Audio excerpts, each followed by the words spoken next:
Hello and welcome, heroes, to the Crit Academy. I am your host, Justin. I'm your co-host, Brandon. And I'm your co-host, Ian.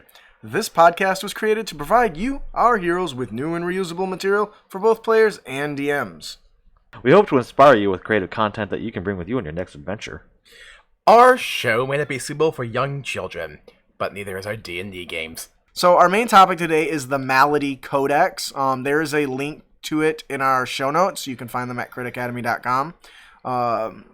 This is really interesting. This is a PDF generated by John Bacchus and Themis Paraskevas. How do you think you say that? Paraskevas? I have no idea. And Themis Paraskevas. And I apologize if I totally butchered your names. I have no doubt that I did. Did you just summon a demon? Apparently, I did. So this is this is a supplement created by medical students, so you can kind of see where this is going. I'm a big fan of poisons and diseases, and I've touched on that many times in the show as well as at my table, because it's something that can't always just be overcome or isn't a direct. There's not always a simple solution to dealing with it or even knowing if you're affected. And that's where it gets exciting. Obviously, at higher levels, it becomes a little more easy to deal with to some extent. But what makes this supplement so amazing is it comes with, I think, 12 different diseases. But these diseases are so fleshed out, it's to an insane degree. For instance, each malady has an origin, a cause, a symptom, a diagnosis, a cure, and they even give you plot hooks for those maladies. And I think that that's amazing. And I think the closest most players ever come to diseases is stuff like lycanthropy, vampirism, and maybe if you're unlucky, mummy rot. Yeah, if you're unlucky. Or eye rot. Remember, I created a monster variant that had that. It's pretty dope. You did. You can check that out in our Tips and Tricks book. Makes me think of my half-orc soldier that I ran in Starfinder, where the joke is, what disease has he not been infected with yet? Because he keeps being hit by monsters that inflict stuff. Right. It is worth noting that they also point out all the different spells and features that can be used to cure different things, and they even give you a good rundown of the description. So if you're the DM looking through this, you got a quick reference without having to read through all the material to figure out what your players are going to jump onto. That'll help them.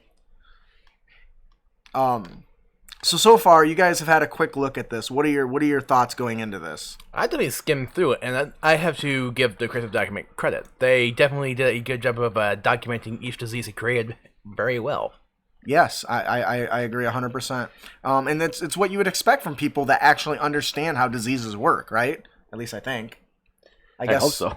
I guess I don't know what their grades are. You could be a medical student, but if you're getting an E, I guess maybe that's why they turned to this book to pay off the bills, pay off their student debt. Oh, God. So, like I said, I think there's 12 of these in here. We've picked 2 that we're going to go through because they are very thorough, and we're going to work our way through and kind of discuss them. It is worth noting that some of the effects go through different stages, which I think is a really nice touch. And the first one we're going to be discussing is the Mad Mage Virus. They give several little subtle sub-context to each of these. Like this one has penetrative, non-lethal, and magical. Yeah, I read through this one. This one seems like it'd be pretty annoying. Let's see if I can figure out where because it actually gives us a list here. Because I didn't recall penetrative at least meant that, you have disease immunity? Too bad. Well, it's just above that. There's highlighted words on the next page up. Right here. So in this example, those categories are penetrative, which is this category is highly lethal, Giggity. As it affects even characters immune to normal diseases. That's huge, because if that's a good way to overcome any specific like magic items or something that a player may have. Yep.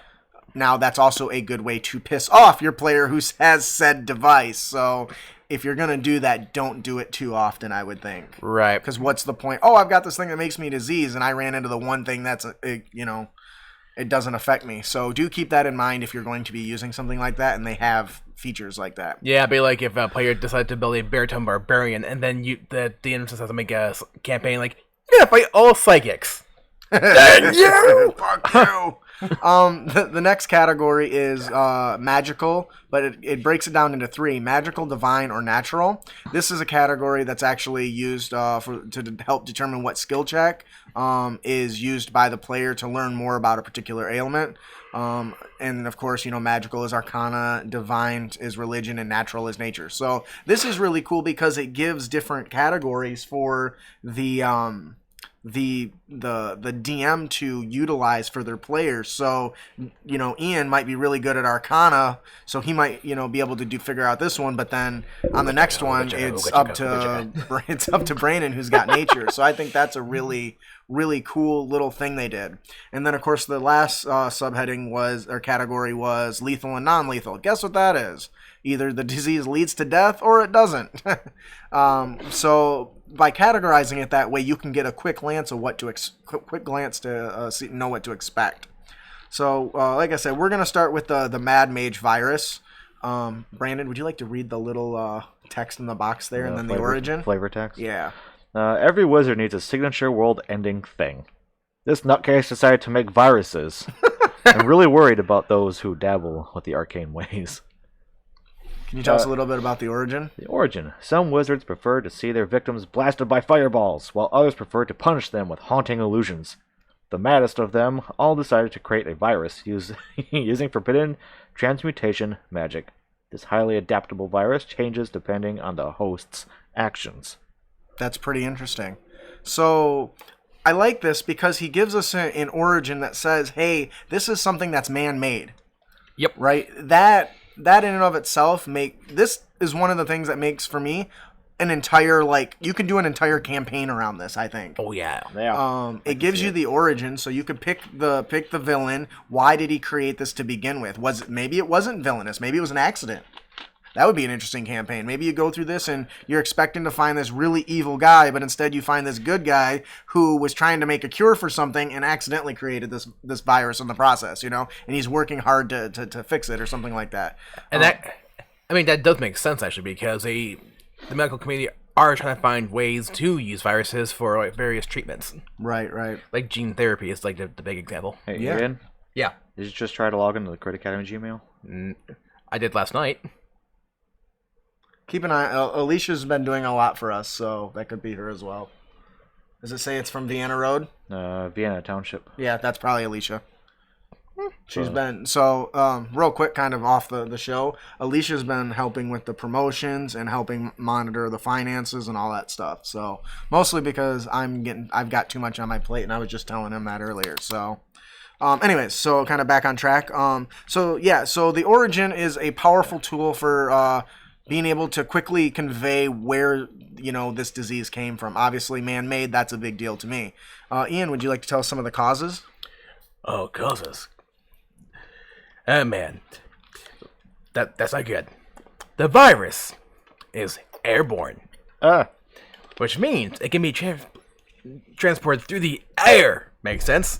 And with inhalation. A creature has to spend at least 24 hours with an infected creature to catch the disease, or have it bestowed upon them by the Mad Mage or his apprentice. Very interesting. Oh, it also mentions a magical wand, too, that is a part of the appendix here. Yeah, there's magic items in here, too. Yeah, I didn't want to give away too much. A wand of that's viral fine. infection. So it's a syringe. I don't know. I haven't looked at the picture. If it's got one, that would be hilarious. Yeah, it would. So what kind of comes to your guys' mind when you read the cause real quick, right off the top of the old dome? I mean, airborne, that's kind of scary because you have to breathe sometime. It makes me think of 2 movies, actually. And what's that? Well, the first one is I Am Legend, Okay. Yeah. because the virus in there becomes airborne, and he's the only immune person. The other one was, back in the 1990s, it was about a monkey. Oh, yeah. I can't remember what it was called. I'm guessing it's not 12 monkeys. No. No, I don't think so. But Although that was a plague movie, too. So- Outbreak. Yeah, thanks, Tate. Yeah. Leave it to the old guy. He knows. So the big thing that jumps out for me is the amount of time it takes. It takes at least 24 hours spent with this. I think if you're running an investigation for your players, that's something that they wouldn't, because it takes time, they wouldn't be able to correlate it really quickly.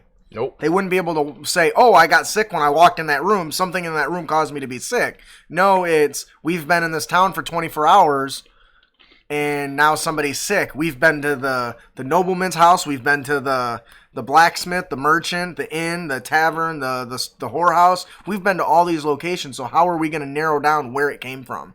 And because it takes place later, if the adventurers leave and are in the middle of dungeon and get struck by this, holy shit.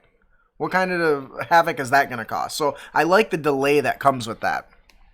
Which then leads us into what are the effects, right? So the goal of the virus is to really take down adventurers, not peasants. It's obviously meant, if they're going for that, then it's obviously very potent. It activates whenever a creature battles it activates whenever a creature battles and slowly mutates as it understands their fighting style. How dope is that? The disease has 4 stages, from 0 to 3. At stage 0, when the creature is infected, the virus is at stage 0 for all damage types, right? Yep. So, stage 1. When a creature deals one type of damage, for example, I'm going to stop saying I got to work on that. When a creature deals one type of damage, for example, thunder, they proceed to thunder stage 1, while they remain on stage 0 for all other damage types. When dealing this damage, they must succeed a wisdom saving throw and take 1d8 damage of the appropriate type, in this case, thunder. The creature proceeds to stage 1 even if it succeeds on the saving throw. So even if you do succeed, you're still gradually progressing. I keep shocking myself. Now, moving on to stage 2, the next time a creature deals the same type of damage, in this example thunder, they enter stage 2. The appropriate type. Stage 2 for the appropriate type. They must succeed on a wisdom saving throw or take 2d8 of the appropriate type. The creature then proceeds to stage 2 even if they succeeded the saving throw. So, the saving will prevent the damage, it seems, but doesn't stop you from advancing, which means you're running the risk of taking more damage next time. Which means if you actually succeed on your saving throw, it can advance and you won't even know it. Right, and that's very subtle. I like that because let's say you continue to succeed, your DM's asking for these saves, and you have no idea why until BAM! Yeah, and you're on stage 3, and all of a sudden you take 3d8 of thunder damage. You have no idea why. Yeah, that's crazy because once again, because it took so long to take root, you don't know what happened. That's so amazing. Even worse is when the DM says, "Hey, give me a con save," and you don't know why. Yes, don't you love that? If a creature with stage 2,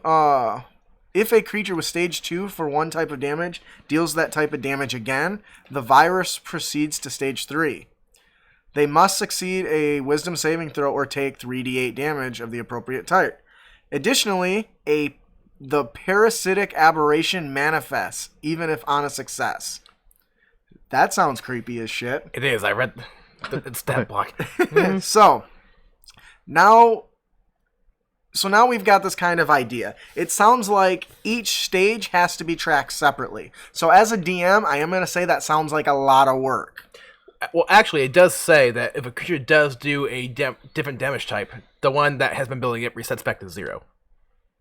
I think that's over the dormant stage, right? Yeah. Oh, I haven't got there yet. Okay. Well, good. I'm glad you caught me there. So then the next thing... I actually read the document. Yeah. Well, I've read most of it. Well, the problem is I had to read so much of it and narrow it down, and then by that time I forgot most of it. Yep. Except for the ones I wanted. So then you have the dormant stage. Whenever a creature is not dealing damage in combat, the disease remains dormant for all damage types. And whenever a creature deals another damage type, the virus returns to stage 0 for that damage type and proceeds to stage 1 for the new type. In the example they give, they talk about, thunder. So if they were to change from thunder to doing, slashing or fire damage, it automatically resets to 0 for thunder. If the attack deals 2 types of damage simultaneously, like Meteor Swarm, which is fire and bludgeoning, the infected creature is on stage 0 for both. Both types proceed to stage 1 at the same time. Ow. So that's interesting because now you're going to start taking... You're going to have to make 2 saves, right? 1 for each type if you trigger them. Logically. Damn, that's harsh. So... Dealing multiple attacks in one round, for example, using a sorcerer casting 2 different spells, will cause multiple virus triggers.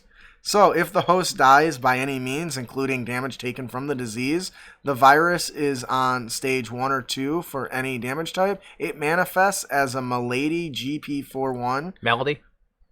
Malady? Mm-hmm. As a Malady GP41 or a GP112, which are monsters in the appendix for the appropriate damage type.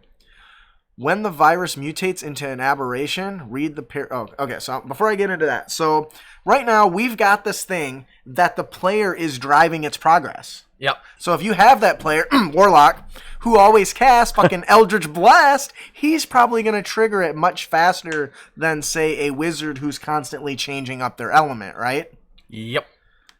So, the real question is as a DM... If the player doesn't catch on to that, would you just tell them? Would you give them a check? Or would you just, if they don't put it together, you don't worry about it? I would say let them figure it out. Okay. What about you? Let them figure it out.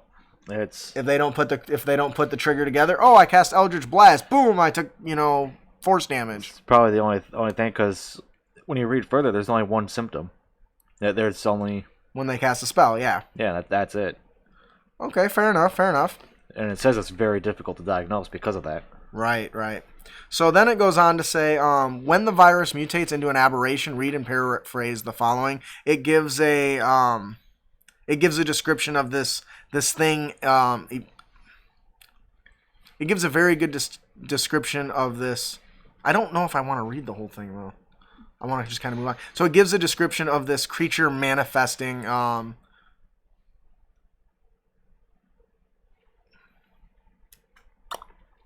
This virus is a lot like the virus from what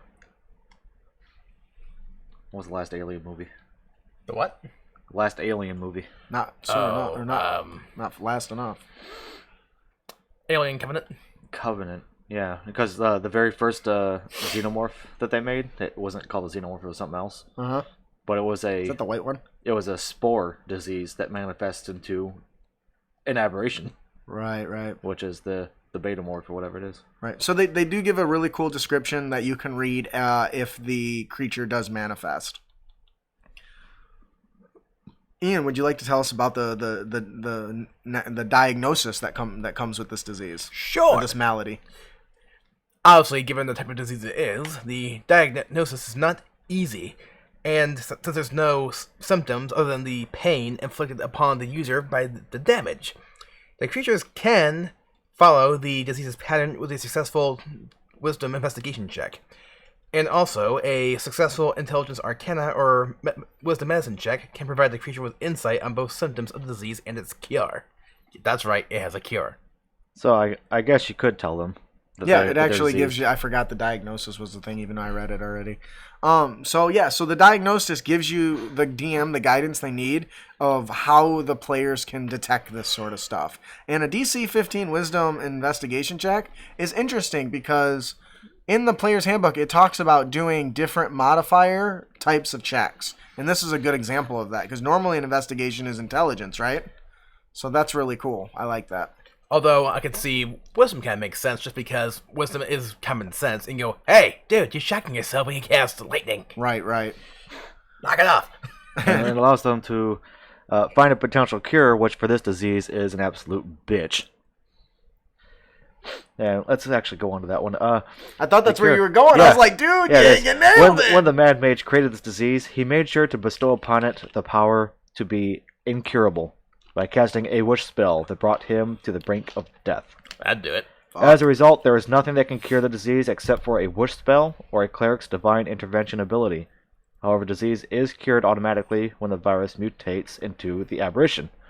Doesn't that kill the player anyway? So if it doesn't kill you, whatever doesn't kill you makes enemies stronger.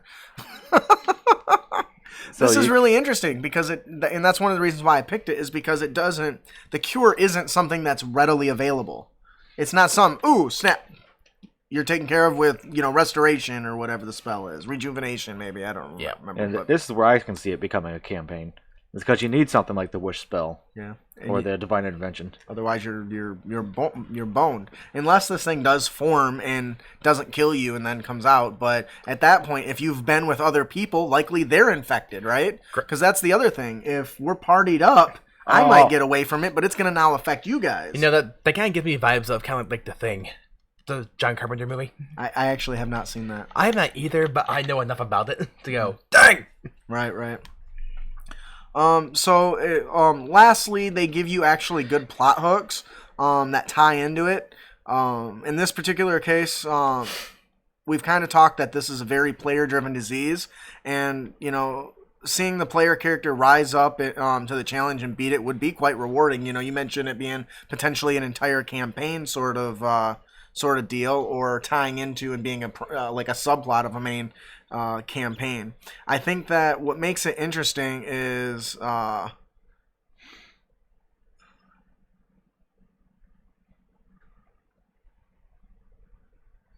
It's reading through it. well, I was gonna say something, but I don't know that it's needed. Actually, I think we're not even gonna do the plot hooks. So, in addition to the features that they discuss, there's really good plot hooks. We've talked about a few of them. You can come up with any number of ideas to make this work for you. But it is important to remember to make sure you track it well, and especially with the stages. Ooh. That will be a little bit of work, but I think it'll be a good payoff. I love an interesting plot hook. I know they said it was for adventurers because the symptoms really only trigger when you're in combat. Right. But what if this mad mage decided to infect an entire village with it? So he can basically use them as slaves, and so they won't rebel because they'll basically kill themselves if they try to. Oh, man. That's interesting. I like that. That's really good. How are we doing on time? We can't fight because the fight will literally kill us. So overall, what are your guys' thoughts on this disease? Would you use it? Would you like to run into it? What kind of jumps out at you? I would like to run into it? No. I mean, with a gun mage that you did, yeah, I wouldn't mind it because there's so many. Because you can alter your element with your chromatic burst. Yeah. But you would have to understand that that's what's triggering it first. Yeah. So, all right. Well, I guess now we'll move on to the next one that we chose, which was the Mind Flayer Network. This one really tickled my genitals. Oh. Oh. Oh my god. There's so many of these.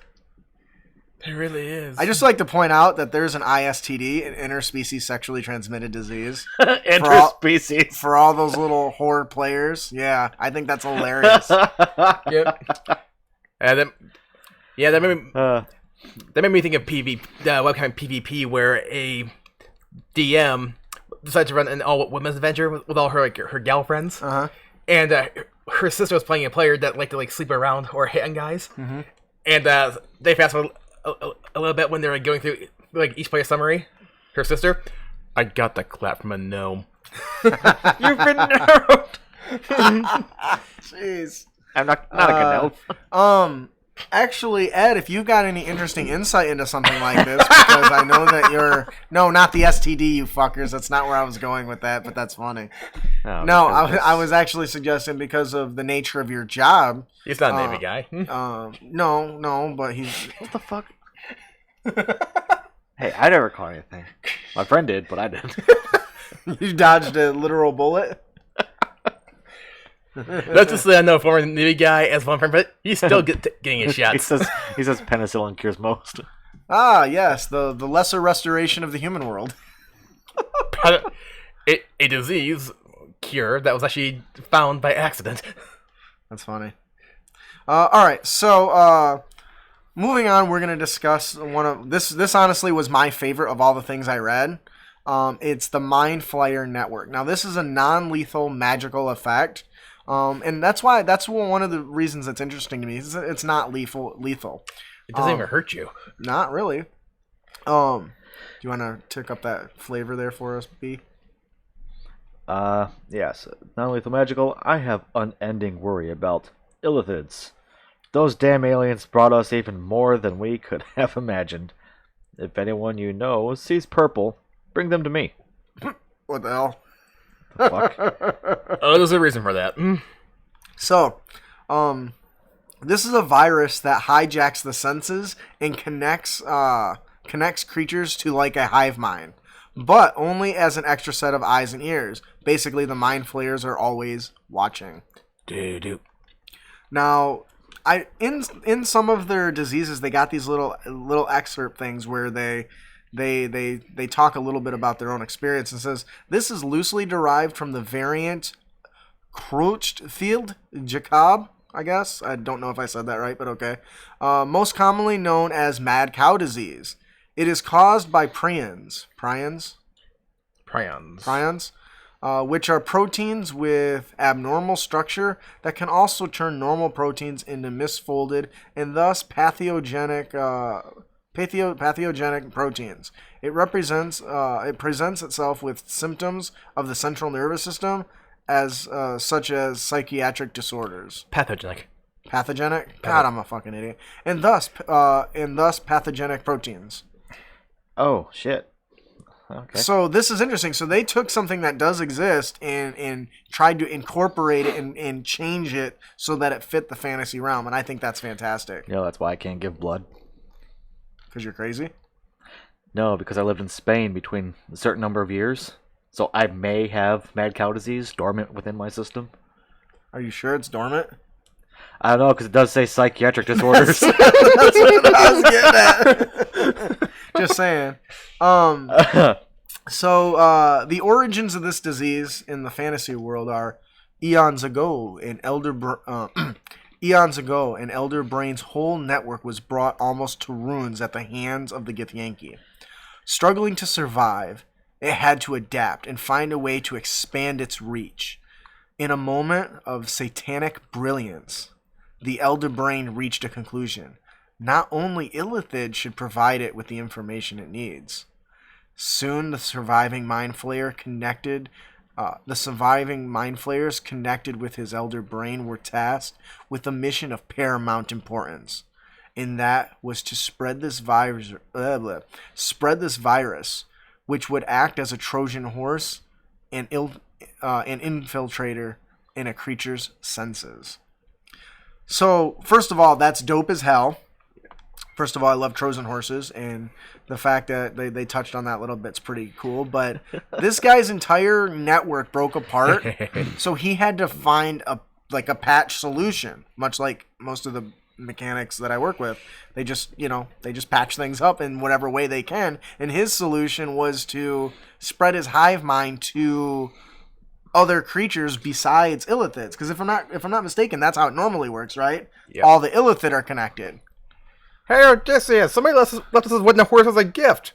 Really? That's awesome. Should I bring it inside? It'd be rude not to. That's such a terrible name for a condom. Well, it is because you're slipping in pretty well detected because they're letting you in, but then your little army breaks free. Yeah. Tate says he lived in Europe in the 90s and he can't give blood either. It's probably the same concept. Yeah. So what do you guys think about the origin story first before we move on? I mean, people are already fracking afraid of Illithids anyway for a good reason, so this just makes it even worse. You got anything, B? Not necessarily, no. Okay. Brandon, would you like to tell us about the causes? Well, we'll have him do the causes, and then we'll have you do the symptoms. For the symptoms. Ian, why don't you tell us about the causes of this malady? Well, the cause is actually pretty straightforward. A mind flayer that is part of the Elder Brain's network can choose to use the infect ability, where he basically does the immediately attack, and one incapacitated human grappled by the mind flayer takes a crap ton of damage and then must make a DC con save. Oh my god. Or become infected with the mind flayer virus. Wouldn't that kill them? Well, a normal person, yeah. 8d10 and a +7 to hit. Well, it says incapacitated, so Oh, So that means it should be like a crit, right?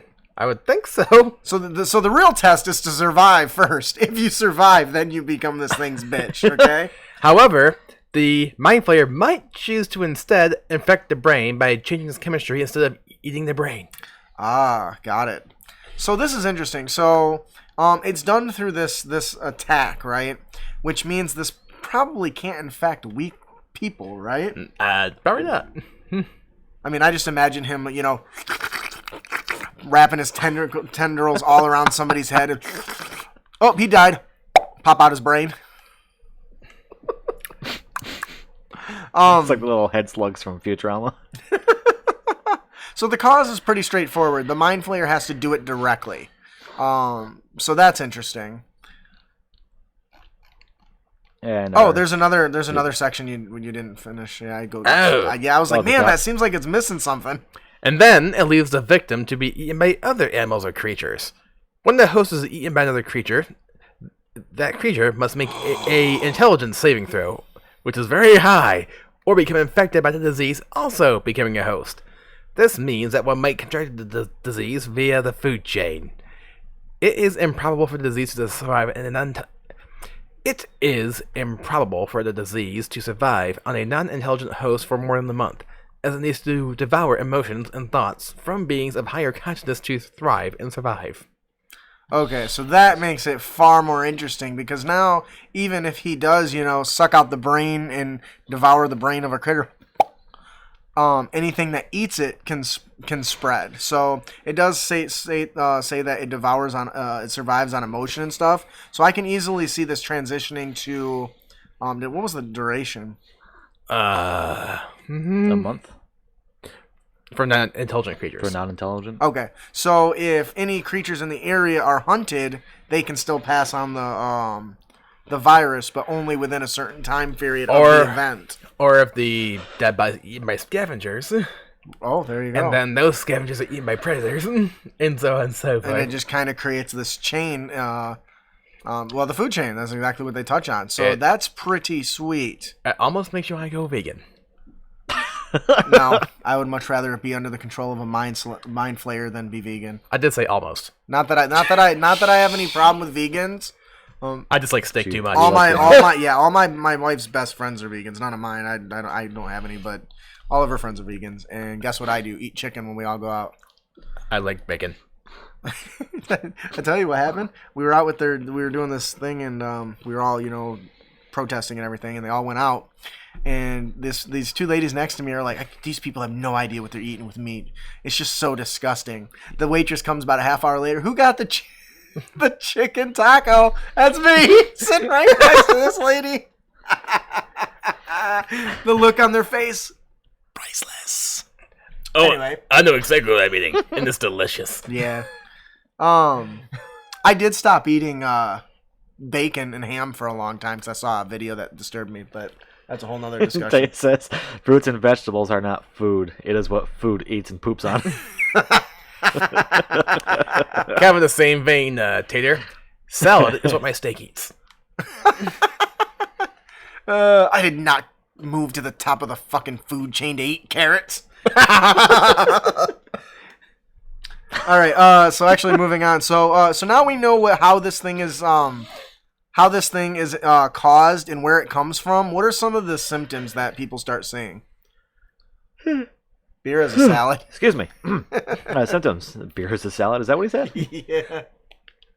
More like cereal, so first thing in the morning is okay. He's technically not wrong. That's funny. Our symptoms is, in the first few days after a creature is infected with the disease, it only notices a slight yet constant headache. This happens as the virus... Consistent headache. Consistent? My glasses don't work. It only notices a slight yet consistent headache. Is that mad cow disease? Yeah, maybe. No!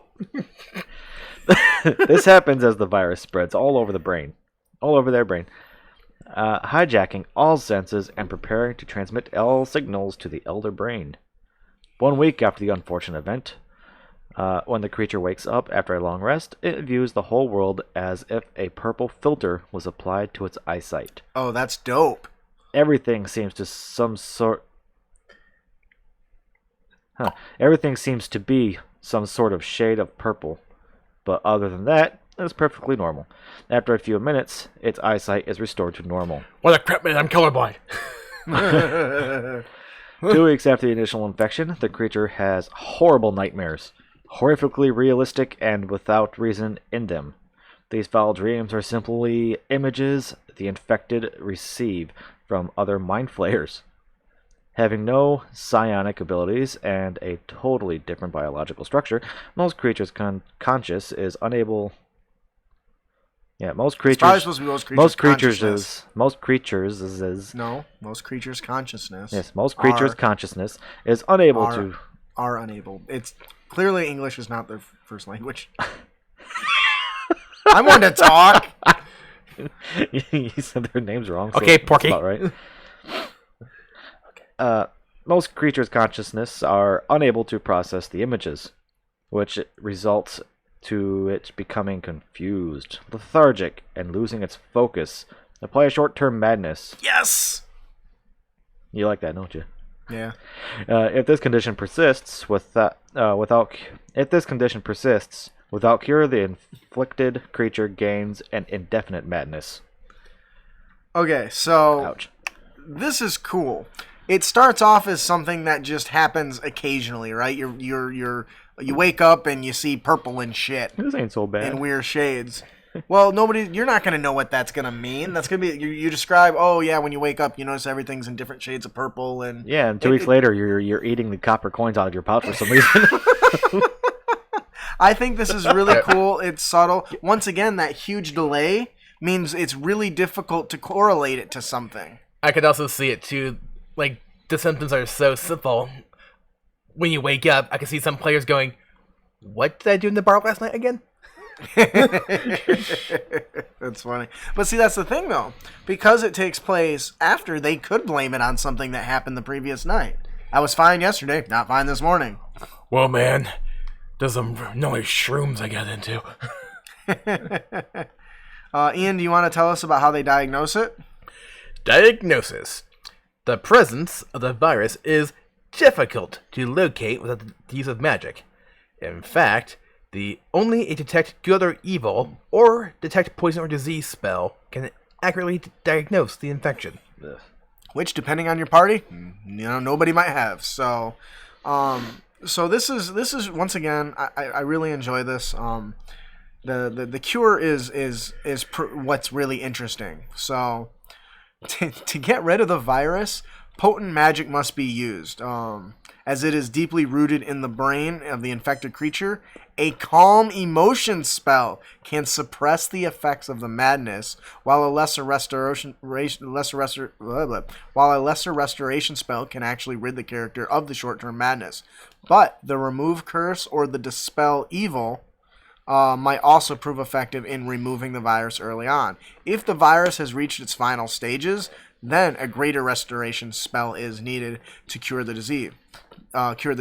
Alternatively, the creature must seek help from a Gith, who have a simple. Alternatively, a creature can seek assistance from a Gith who has medicine that cures the disease. They will not easily hand it over. However, the antidote could also be found in. And lastly, the antidote can also be found in the hands of powerful scholars and knowledgeable mages. So, this is interesting because it actually explains the effectiveness of other spells that don't necessarily remove it, but can suppress it. So, Watch what happens when I touch this part of the brain. What's that? Watch what happens when I touch this part of the brain. Couldn't you get a scholar to make some kind of a tiara or a necklace or something that could be enchanted with the ability to take someone's intelligence score as low as it can go, and then put them to sleep for a month? There is an intellect of intelligence. Is there one of being stupid? Why not? I know there's an idiot card in the deck of many things, but because it says it'll only last for a month in unintelligible creatures. Right, so I guess. if you make someone barbarians are immune. Wait. A tiara of stupidity. What if you actually... We talked about in the past about how to imprison mages. Yeah, we did. Dispel like gauntlet or manacles and stuff with magic suppression on them and stuff. You can make the tiara called the Kardashian crown. Put that on the suckers and they can't use magic anymore because they're too stupid to. That's horrible. Ian has that card tattooed on his buttocks. The idiot card. Have you seen Ian's buttocks before? Because that's disturbing. Anyways, I like that it goes from Yes, and he kissed it. Yes. Kiss that big ass. All right, so Looking at it right now.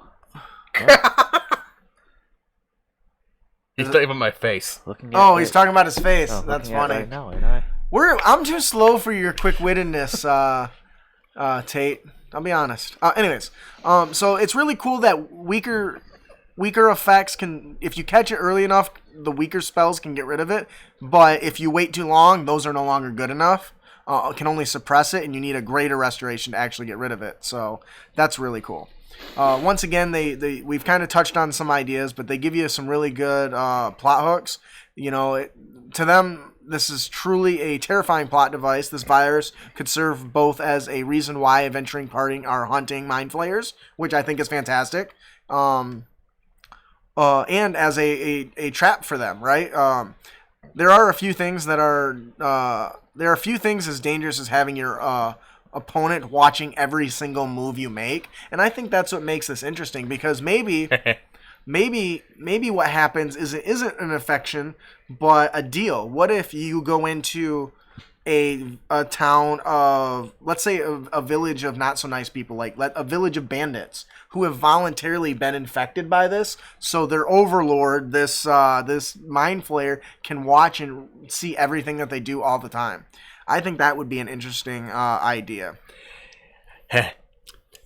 Brief tangent. When you mentioned like the enemy me watching you, it made me think of a webcam that popped up where the party fighter dressed up as a clown. And the player's like, "Why the heck are you dressed up as a clown?" In case the big enemy decides to scry me, he'll be very confused. Like, that's gonna work. Flips like to the enemy's lair. What the? Why would I see this clown on my crystal ball? This thing must be busted. One thing I think would be truly terrifying would be if a player was infected with this, right? And you gradually, and they kind of talk about this in their plot hooks, you gradually,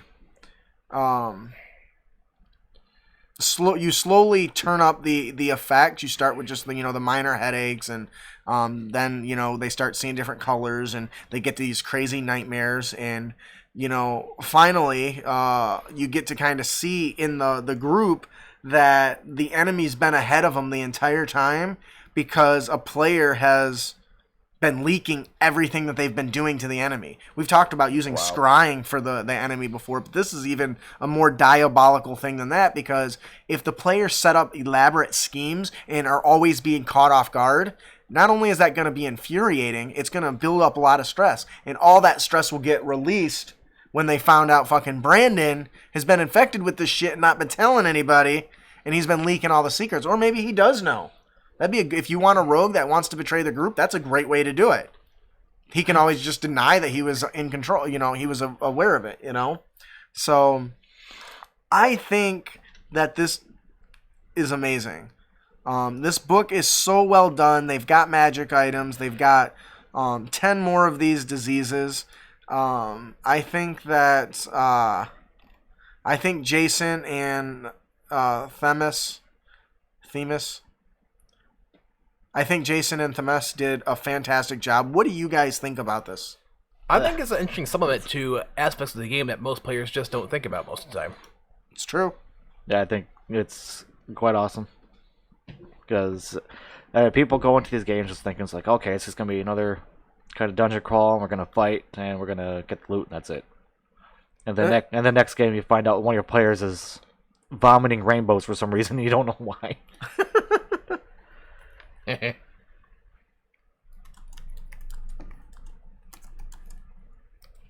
All right, so I think that'll do it for our main topic, the Malady Codex. There is a link in our show notes at critacademy.com that'll take you directly there. There is an affiliate link in our show notes at critacademy.com. You can click it there and support our show and also pick up this amazing product. The art's really nice inside, too. The cover's actually pretty dope. They got this, like, what the hell is that? Plague Doctor. Is it a plague doctor? The Plague Doctor. It's dope. So great art. So before we move on to our final segment, we have one more gift to give away. Compliments of our sponsor.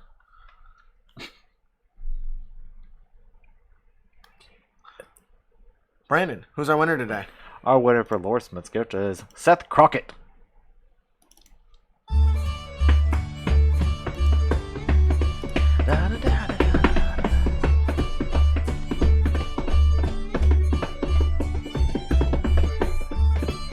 I like this.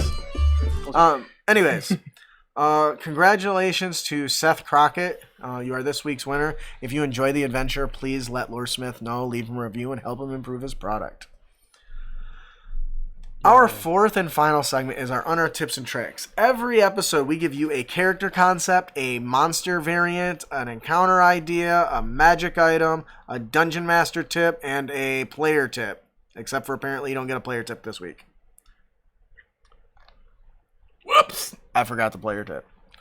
So what I'll do is I'll go look for one in our backlog of goodies while we go on.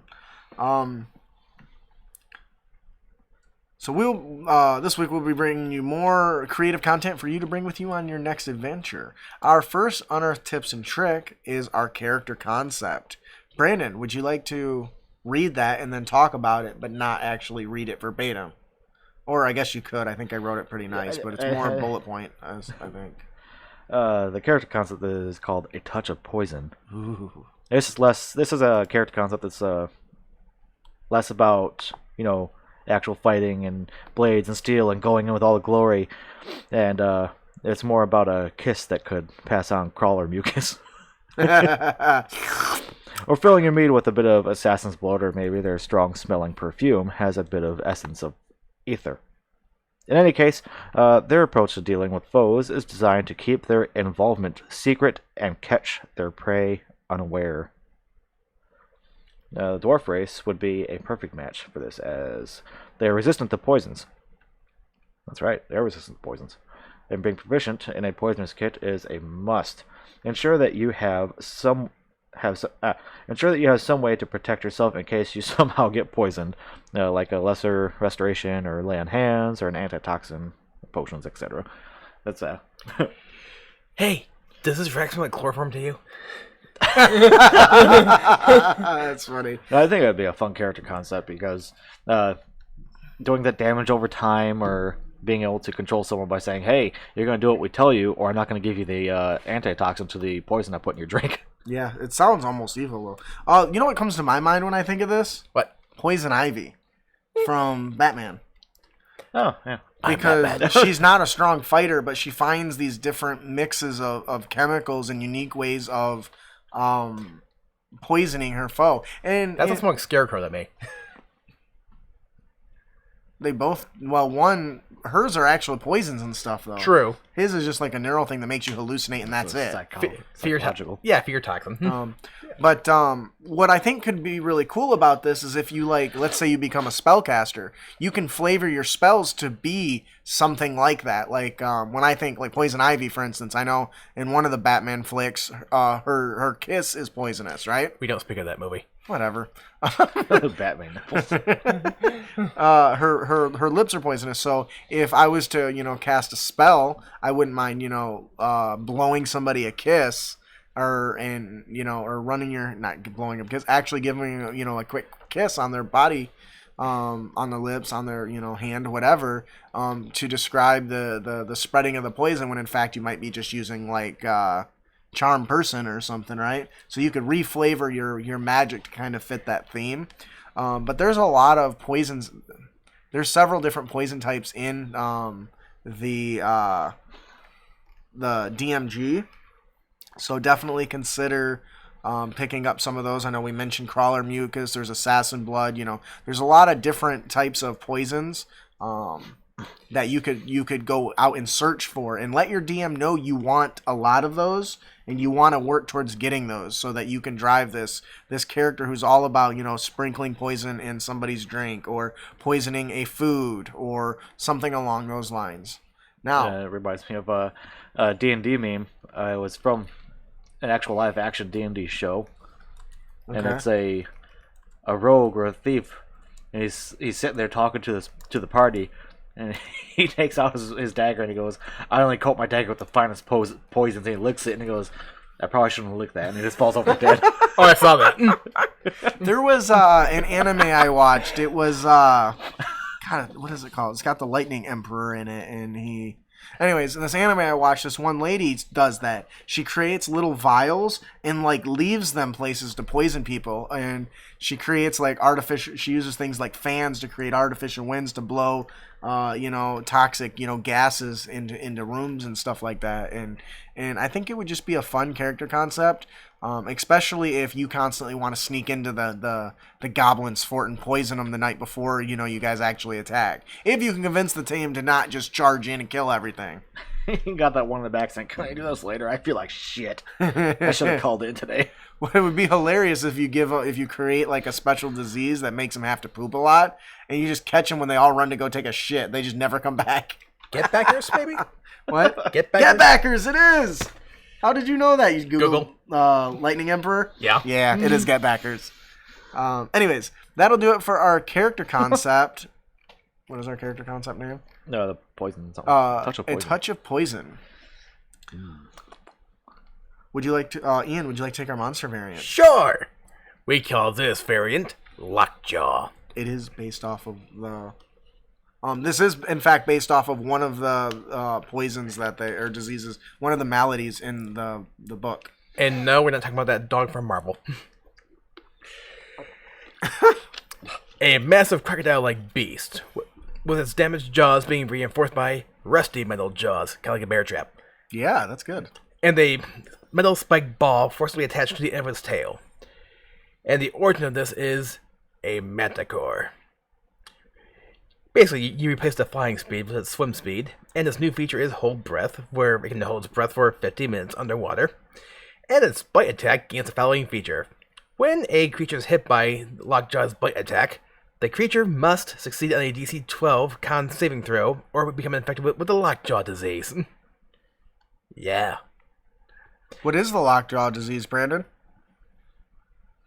Brandon? My stupid thing got... Brandon? Oh, there it is. Brandon? The Lockjaw disease... Brandon? The disease manifests 2 hours after being infected. It takes 24 hours for your body to fully paralyze, and the paralysis spreads from the infected area towards the rest of the body, slowly leaving behind small marks like rust on the body. Or redhead freckles. Ginger freckles. Use this as a time counter, because with every hour that comes to pass, the infected creature loses more and more mobility. Any arm that is paralyzed cannot be used to wield a weapon, and if both arms are paralyzed, you may also not perform somatic spell components. That's kind of important. Yeah.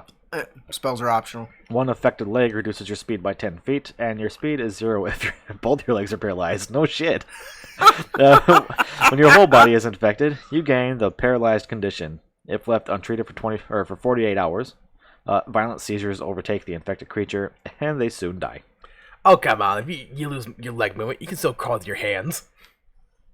I would give you five around for that. 10 around. 10 around. And Yep. And it says that if your arm gets paralyzed, you can't use it to wield a weapon, but if you're wearing gauntlets, you can't just spin like a tornado and become a weapon.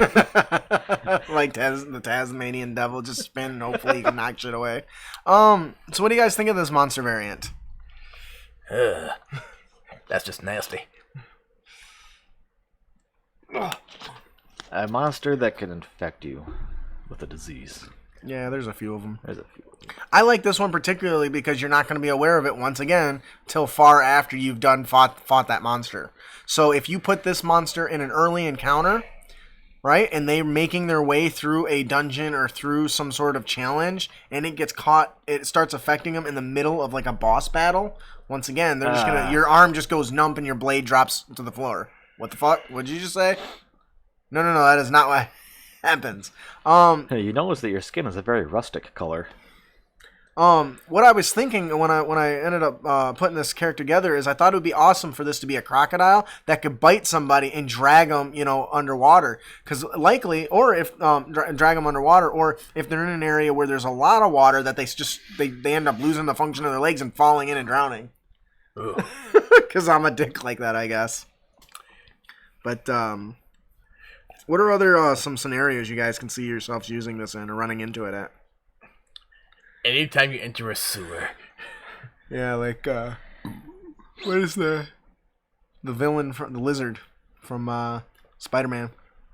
It's pretty dope. Of finding a shipwreck along a shoreline. Okay. Having it jump out at you and drag you out to sea. Or it's at a swamp. In a swamp. I built my castle on a swamp. Get out of my swamp. Get out of my swamp, you kids. Anyway, so I really like this monster variant. I really envision it being a powerful tool for punishing your players later in an adventure as opposed to earlier. Imagine if they all get bitten and are supposed to be somewhere at a very specific time, but can't fucking walk to get there. There it says a swarm of rats infected by it, and their mouths glow orange. Don't want to get bit by that. Oh man, that sounds awesome. They're all crawling all over you. Or just make the rust monster that much worse. Yeah. Oh, that'd be freaky. You're like going down a dark tunnel and you turn, and you can see just hundreds of these little orange glowing orbs, and they're running, and it's coming towards you in a hopping motion. It's like, what the fuck is that? And you slowly realize that they're infected rats, and like, oh shit! And you start climbing up the walls. Didn't that just happen to you and Raven Friday? Yeah, but I saw it. Yeah, because your stupid dark vision. I saw the spiders. He didn't see anything. He's like, oh my god, what is this crawling all over me? Anyways, that'll do it for our monster variant, the Lockjaw. I gotta tell you guys, that's funny. Because after we encountered the spiders, we made our way back to the junction where we came from. And I took out my ink and quill, and I wrote free treasure this way on the wall and put an arrow down that hallway, and we continued somewhere else. That was funny. I forgot about that. Our encounter of the Potty. Our encounter of the podcast is the Lady Noble's Malady.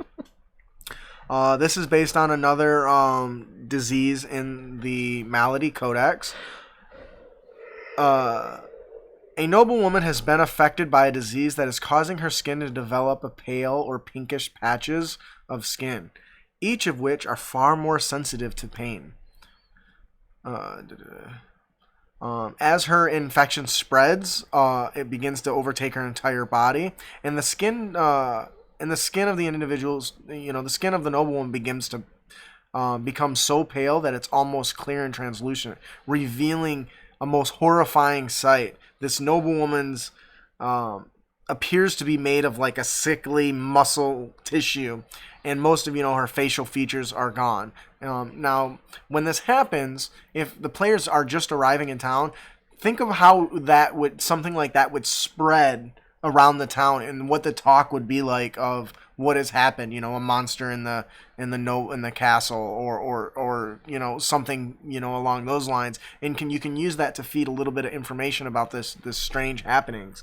The goal in this encounter is the party is hired to deal with it, right? So they must first, learn, identify what it is. So, they must do really good research, either at a library or at a college, or finding some place to get all the information on what's going on. I think this would be a great opportunity for a skill challenge. Yeah. For something like this. Once they've identified it, they learn that it requires a special. There's no real cure.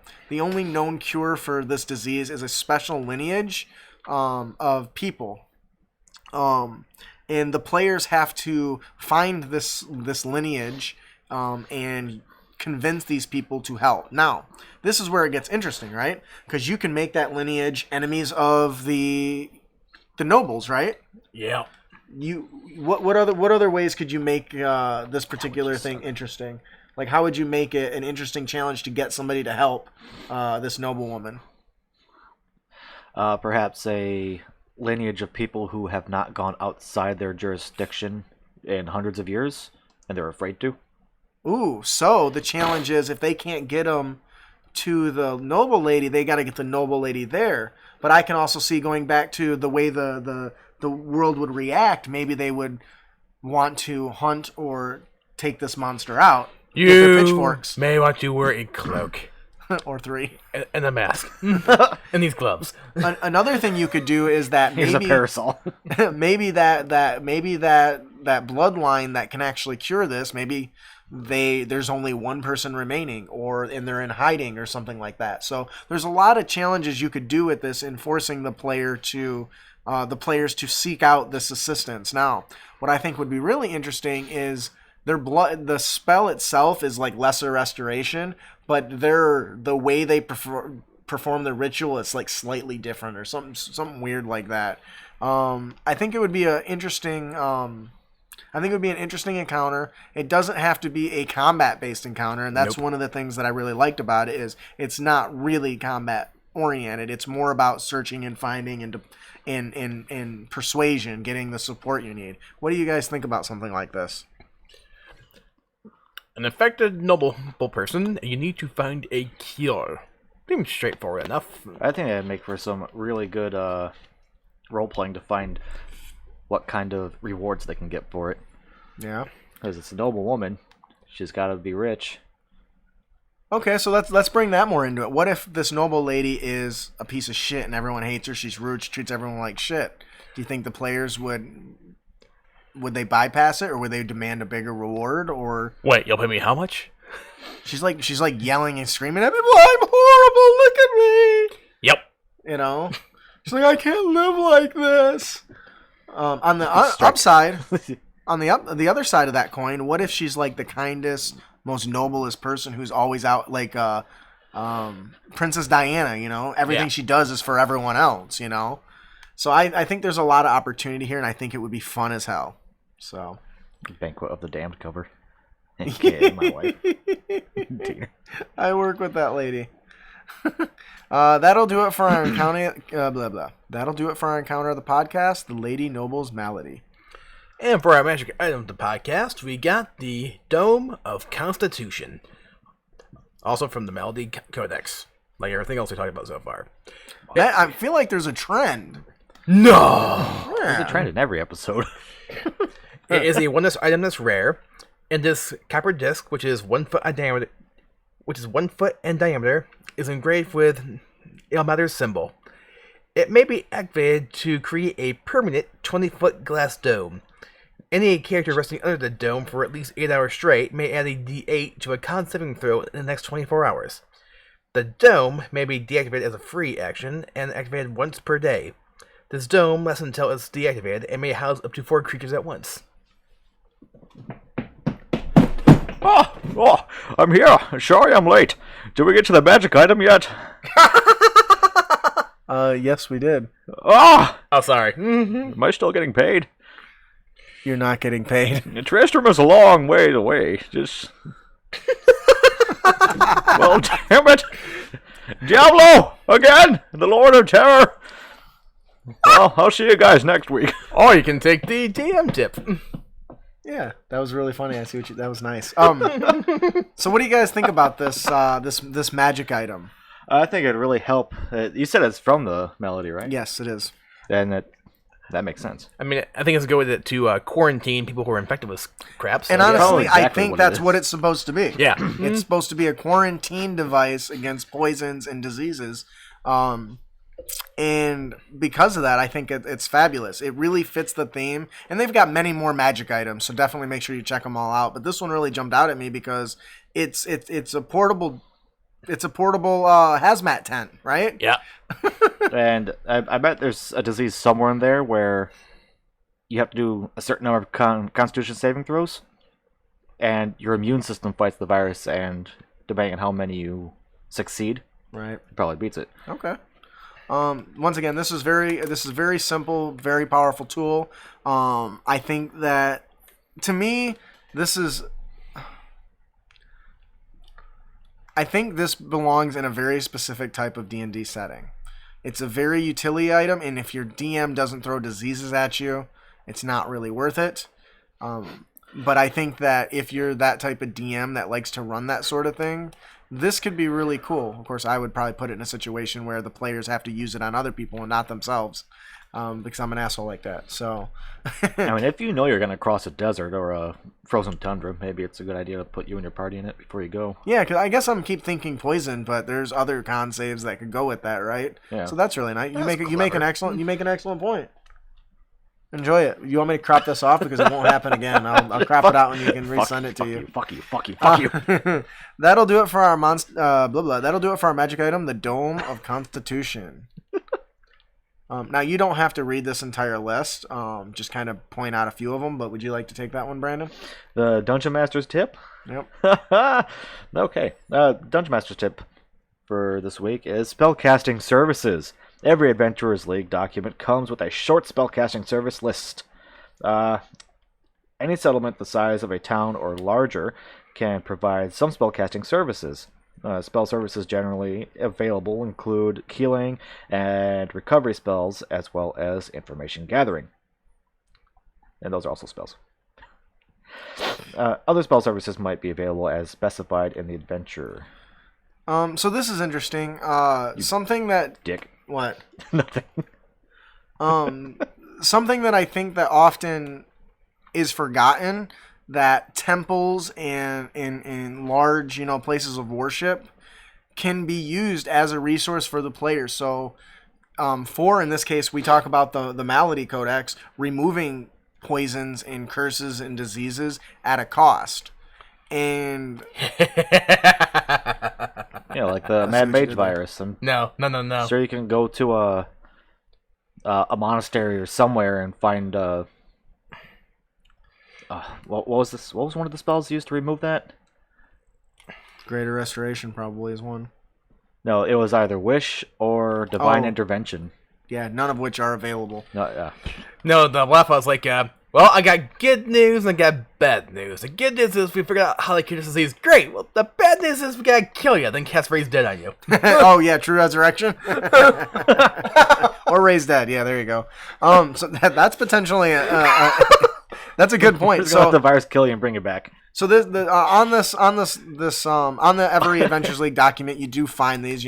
Cure Wounds is 10 gold pieces. That ain't shit. It's easy to pay for, but it does specify that the number of spells that are available is often limited to 3, so they can't just keep paying for that. But it is a way to pull some of the weight off of the person who's supposed to be the healer, if in fact you have one.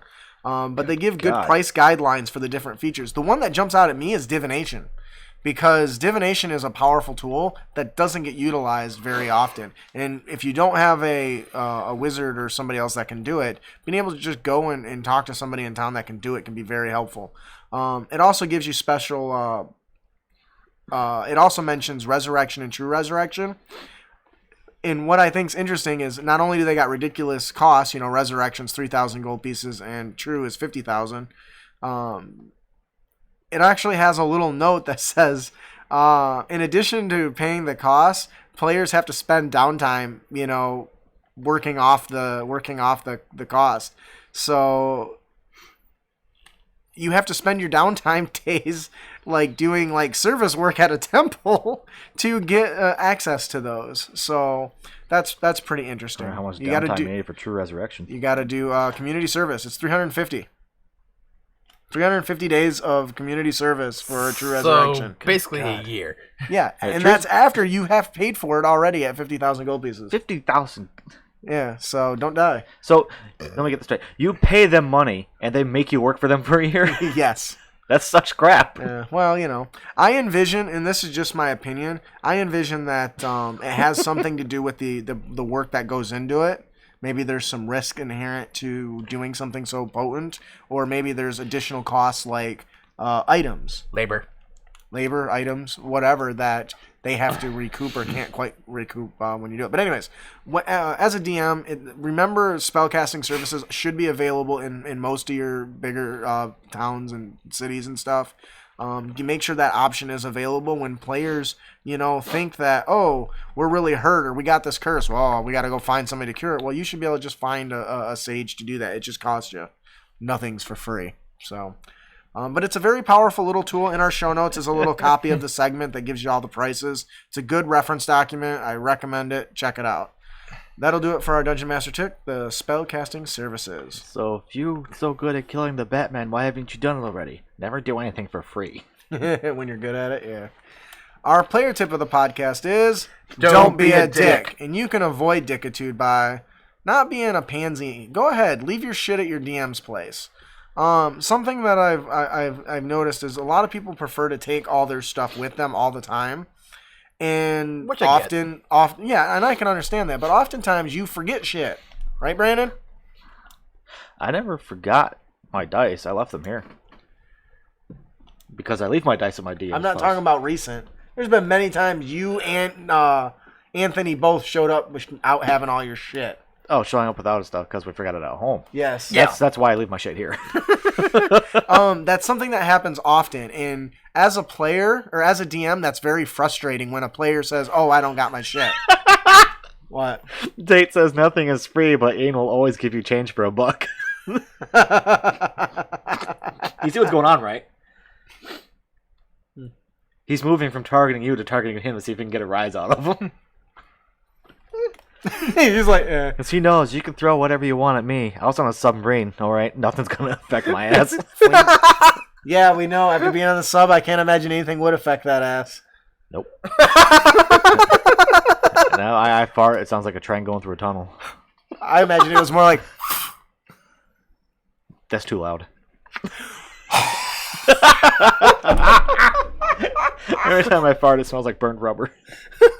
Oh, that's fucking nasty. Anyways, leaving your stuff at leaving your stuff at the DM's place, if the DM's willing to, will make sure you always have what you need when you show up, and never be that guy who forgets shit, because that's so obnoxious when you forget your shit. Please don't do that. Don't do that. If you have to make, even getting extra set that's just for that place is a good idea. Now, I wouldn't recommend anybody leave any shit here because I'll probably lose it. Great. Now that I'm thinking about that meme, when you go to your D&D game, but then you realize you brought the wrong character sheet. I've done that. Oh. I have done that. So there's a lot that can go wrong. You can miss dice. You can get the wrong character sheet. You can forget the character sheet entirely. You can forget your book where the description for all your crap is. Yeah, I mean, there's a lot of things that go wrong. But if you're capable and can, and the DM's willing to let you just leave your stuff there, much like the game stores, you get little boxes and you give everyone their own little private box, and everything's there every time you show up. You just got to be there. So that is our player tip of the podcast. Don't be a dick. And you can avoid dickitude by leaving your shit at your DM's place. Well, we gotta do that out back. And then... Oh, God, I hope nobody shits back there. And then... Burn. Just one day... Well, yeah, you got the joke. Just one day you're picking up dog turds and you realize you accidentally picked up human waste. That's a pretty big shit for a dog. You should see the pies my dog leaves. Oh, they're so big. Like, they could fill a half-gallon thing of ice cream. You wouldn't even tell. That's nice. So, about the player tip, this is another good scenario. Say let's the DM says, "Hey, let's go to a gamer store or like gamer sanctuary or something like that. We can play there. Let's change it up." And the players are like, "Yeah, let's do that." And then the DM forgets your shit at his house, and then he can start yelling at him. It's like, "Oh, how's the backlash feel, motherfucker?" That's funny. And the DM's like, "Is this what it feels like?" All right, that'll do it for our our player tip of the podcast. Don't be a dick. I already went all that. I'll just move your context. Before we close out, we have one more gift to give away. Compliments of our sponsor, Jeff Stevens. Do I know this guy? Jeff Stevens. Huh? You talking about our winner? Yeah. Who's vibrating shit? I'm not even touching the table. That's you. Is that mine? Yeah, yours is the only one that's really overhanging like that, so. There we go. Touch my laptop. Well, I went to I had a class with the guy with his name, so I'm kind of wondering. So who's our winner today, Ian? Our winner today is Adam Buxton, 1989. I assume that's his birth year, so. It's close to our age. That would make sense. Oh, it's Tom. Congratulations, Adam Buxton. If you enjoy the adventure, please leave Jeff Stevens a review. Let him know what you liked about his product. Help him improve it moving forward. That was definitely a fiddle. What the who?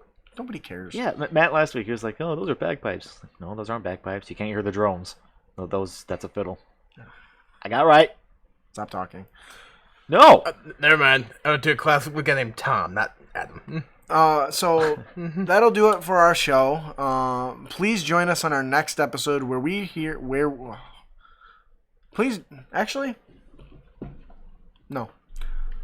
join us on our next episode where we hear feedback from you, our heroes. We will be discussing the Grease Monkey's Handbook, rules for piloting Magitech, steampunk, and sci-fi mechs in 5th edition. Hello!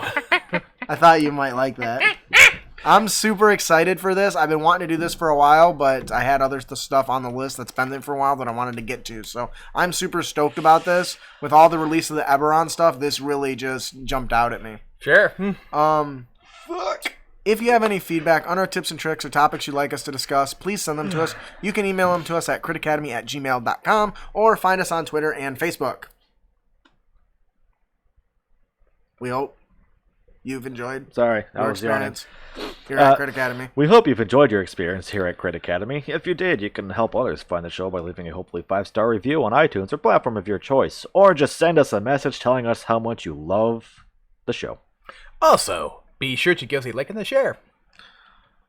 Patreon, support the show first. Shut up. If you want to support the show for as little as $1 a month, if you like to support the show, we do have a Patreon.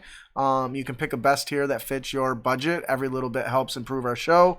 For $3 a month, I'm just gonna go there. Please support our show. Enjoy our show live, or join us on our monthly Patreon games. Brandon also does commission art. You can find pricing on our Facebook page. I do art. Make sure to subscribe to our show at critacademy.com so we can help you on your future adventures, as well as a chance to win cool prizes each and every week. You will also find links to our fellowship members there as well. Yes, definitely check out our sister and brother podcast, Interparty Conflict. Jeff and what's his name? Gabe. Thank you. Sorry, I forgot your name for a moment, Gabe. Gabe and Jeff do a phenomenal job answering your questions to help make sure you get the best tabletop experience possible.